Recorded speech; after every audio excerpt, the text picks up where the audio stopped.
تتذكر شو كنتوا تضربوني؟ بالهرواني. بالهرواني ونبريج اخضر نعم. براس فول وقصبة طرمبة مي، قصبة حديد صب ملحومة براسها مبسطة وثلاث شوكات، هاي مشان يطلع العظم معها بقرصوا العظم قرص. كانت مع محمد برة. كانت مع محمد برة هاي؟ نعم. انت بريء مالك هلا. مرة من المرات جاب لنا قصعة شاي، ما هو طبعا في صخرة كانوا من الدفاع الوطني يجيبوا لنا الأكل، يجيبوا لنا قصعة الشاي كل نهار خميس.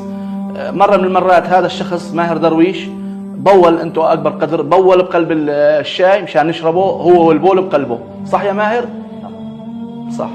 المهم بعد ما بول وصار يسب علينا ويكفر ويسب ويحرض ومدري شو ويشيل ما خلى مسب علينا. الماء بده يشرب بده يطلع لبرا على الكبل، 400 كبل على اجره، الما بيشرب هذا البول والشاي لبرا على القتل. الحرام الناس تخاف من القتل وتعذيب، لا بنشرب والله بيعين. صارت الناس يا حرام تشرب، صار كله شربنا بولو، هذا الشخص شربنا بولو.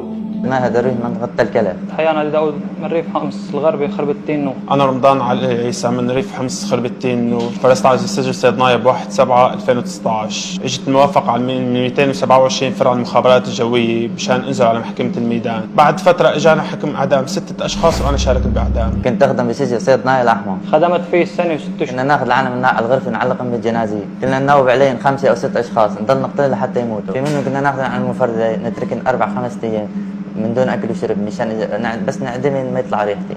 وقت تنفيذ حكم الاعدام كنا نشغل الشوفاجات لانه صوت الشوفاجات هو عالي فبيغطي على صوت الصياح. اكبر عدد شفته بالجنزير 200 شخص.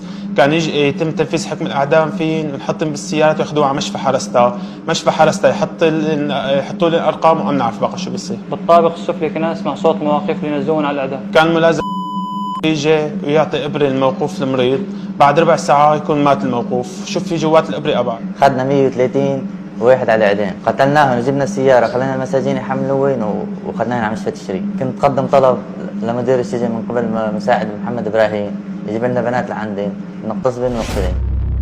انا اغتصبت 9 بنات، كل فتره كنت اطلب من مساعد مدير السجن يجيب لي بنات لعندي على غرفه نغتصبن